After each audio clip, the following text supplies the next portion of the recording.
క్రీస్తునందు మాకు అత్యంత ప్రియులైన దేవుని పిల్లలైన మీ అందరికీ ఈ ఉదయకాలపు శుభాలు వందనములు తెలియజేసుకుంటూ నేటి అనుదిన వాక్య ప్రత్యక్షత కొరకు మిమ్మల్ని అందరినీ ప్రేమపూర్వకంగా ఆహ్వానాన్ని తెలియజేస్తూ ఉన్నాను. రండి, పరిశుద్ధ గ్రంథమైన బైబిల్ నుండి యోబు గ్రంథం 8వ అధ్యాయము 20వ వచన భాగంలో దేవుని వాక్యం ఈ రీతిగా సెలవిస్తూ ఉంది. ఆలోచించుము, దేవుడు యథార్థవంతుని త్రోసి వేయడు. ప్రభునందు ప్రియ దేవుని బిడ్డలారా, చదువుకున్నటువంటి లేఖన భాగంలో మనం ఆలోచించగలిగినట్లయితే మన జీవితంలో చాలాసార్లు మనం ఒక ప్రశ్న అడుగుతూ ఉంటాం. అదేంటో తెలుసా? నేను నిజాయితీగా ఉన్నాను, దేవుని మార్గంలో నడుస్తూ ఉన్నాను, నేను ఏ తప్పిదము పొరపాటు చేయట్లేదు, ఏ పాపం చేయట్లేదు, అయినా ఎందుకు కష్టాలు వస్తున్నాయి అని చెప్పేసి. అలాగైతే ఇవాళ దేవుని వాక్యం మనకు ఒక గొప్ప భరోసా ఇస్తూ ఉంది. అదేంటో తెలుసా? దేవుడు యథార్థవంతుణ్ణి త్రోసివేయడు. ఇది ఒక వాగ్దానం, ఇది ఒక ధైర్యం, ఇది ఒక నిత్య సత్యం అనేటువంటి విషయాన్ని నేను మీకు జ్ఞాపం చేస్తూ ఉన్నాను. యథార్థవంతుడు అంటే హృదయంలో నిజాయితీ గలవాడు, దేవుని ముందర నిష్కపటంగా నడిచేటువంటి వాడు, లోపల నిజంగా దేవుని కోరుకునేటువంటి వాడు యథార్థవంతుడు. 51వ సంకీర్తన 6వ వచన ప్రకారంగా దేవుడు హృదయంలో ఏమి ఇష్టపడతాడు అంటే సత్యాన్ని, యథార్థతను ఇష్టపడతాడు అనేటువంటి విషయాన్ని నేను మీకు జ్ఞాపం చేస్తూ ఉన్నాను. అందుకనే ప్రజల ముందు నీ నటన దేవుణ్ణి మోసం చేయలేదు. కాబట్టి దేవుడు నీ హృదయాన్ని చూస్తున్నాడు గనుక యథార్థంగా మనం జీవించవలసిన వారమైతే ఉన్నాం. దేవుడు ఎందుకు యథార్థవంతులను కష్టాలు అనుభవిస్తారు అనంటే గనక పరీక్షల కోసం, అబ్రాహాములాగా విశ్వాసం పెరగడానికి, యోబులాగా ఇతరులకు సాక్ష్యం కావడానికి. యోబు అనేక కష్టాలను ఎదుర్కొన్నాడు, కానీ చివరికి దేవుడు అతన్ని ఆశీర్వదించినట్లుగా మనం చూస్తూ ఉన్నాం. ఈరోజు నీ కష్టం దేవుని తిరస్కారం కాదు, అది నీ ప్రమోషన్కు సిద్ధం చేస్తున్న ప్రక్రియ అనేటువంటి విషయాన్ని మనం జ్ఞాపకం చేసుకోవాలి. దేవుడు ఎందుకు త్రోసివేయడు యథార్థవంతులను అంటే గనక ఆయన స్వభావం అనేది ఎట్లాంటిదో తెలుసండి.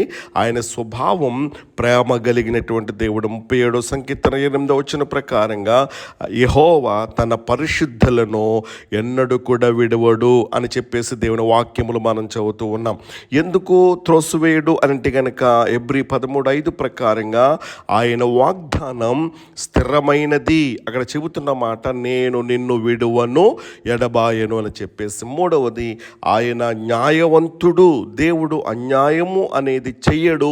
నిజాయితీగా ఉన్న వారిని, యథార్థంగా ఉన్న వారిని దేవుడు ఎప్పుడు కూడా గౌరవిస్తాడు అనే సత్యాన్ని మనము గుర్తించాలి. మనుషులు నిన్ను తిరస్కరించవచ్చు, కానీ దేవుడు నిన్ను ఎప్పటికీ కూడా తిరస్కరించడు, త్రోసివేయుడు అనేటువంటి విషయాన్ని నేను మీకు జ్ఞాపం చేస్తూ ఉన్నాను. అలాగైతే యథార్థవంతునికి వచ్చేటువంటి ఫలితాలు ఏంటో తెలుసా? దేవుడు వారికి సమీపంగా ఉంటాడు, శాంతిని మరియు ధైర్యాన్ని కలుగజేస్తాడు, చివరికి వారి జీవితంలో దేవుడు విజయాన్ని ఇస్తూ ఉంటాడు. 28వ అధ్యాయం సామెత గ్రంథం 18వ వచనంలో మనం చూస్తూ ఉన్నప్పుడు యథార్థంగా నడిచేవాడు రక్షింపబడును అని చెప్పేసి దేవుని వాక్యం సెలవిస్తూ ఉంది. నీ నిజాయితీ కొంతకాలం నిన్ను పరీక్షిస్తూ ఉంటుంది, కానీ చివరికి నిన్ను పైకి తీసుకుని వెళ్తుంది అనేటువంటి విషయాన్ని జ్ఞాపం చేస్తూ ఉన్నాను. అలాగైతే మనం ఎలా యథార్థవంతులం అవ్వాలి? ఈ రోజున యథార్థవంతుల్ని దేవుడు త్రోసివేయుడు గనుక మనం ఎలా యథార్థవంతులం అవ్వాలి అని గనక మనం ఆలోచించగలిగినట్లయితే, 1, దేవుని వాక్యాన్ని మనం పాటించాలి. 2, మన హృదయాన్ని ఎప్పటికప్పుడు కూడా పరిశీలించుకోవాలి. 3, ద్వంద్వ జీవితం అనేది వదిలేయాలి. 4వది, ప్రార్థనలో నిజాయితీగా ఉండాలి. ఎందుకో తెలుసా? మనుషులు పైరూపాన్ని చూస్తారు, కానీ దేవుడు హృదయాన్ని చూస్తాడు. అలాగైతే కనుక ఇవాళ మనం గమనించుకోవాల్సింది ఏంటో తెలుసా? నీ పరిస్థితులు ఎలా ఉన్నప్పటికీ కూడా, ఎలాంటి గందరగోళములో ఉన్నప్పటికీ, ఎలాంటి చీకటి నిన్ను ఆవరించి ఉన్నప్పటికీ, ఒక సత్యం నేను జ్ఞాపం చేస్తూ ఉన్నాను, దేవుడు నిన్ను త్రోసివేయడు.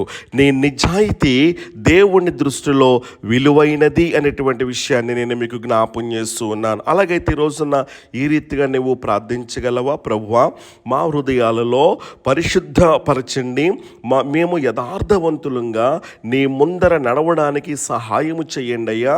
ఎటువంటి పరిస్థితుల్లోనైనా సరే నీవు మమ్మల్ని విడువనటువంటి దేవుడిగా ఉన్నావు అనేటువంటి విశ్వాసాన్ని మాకు దయచేయమని చెప్పేసి కనుక నీవు ప్రార్థించగలిగినట్లయితే ఈ దినం యొక్క వాగ్దాన ప్రకారంగా దేవుడు అంటున్నాడు కదా, యథార్థవంతుని ఆయన త్రోసివేయడు. ఈ రోజున ఆ వ్యక్తివి నీవైతే, ఆ స్వభావం కలిగినటువంటి వ్యక్తివి నీవైతే, ఆ నీతి నిజాయితీ కలిగిన వ్యక్తివి నీవైతే గనక దేవుడు నీ జీవితంలో అద్భుతాలు చేయడానికి ఇష్టపడుతూ ఉన్నాడు. అలాంటి గొప్ప శ్రేష్టకరమైనటువంటి జీవితాన్ని కృపగల దేవుడి దినాన మనందరికీ అనుగ్రహించునుగాక. ఆమేన్.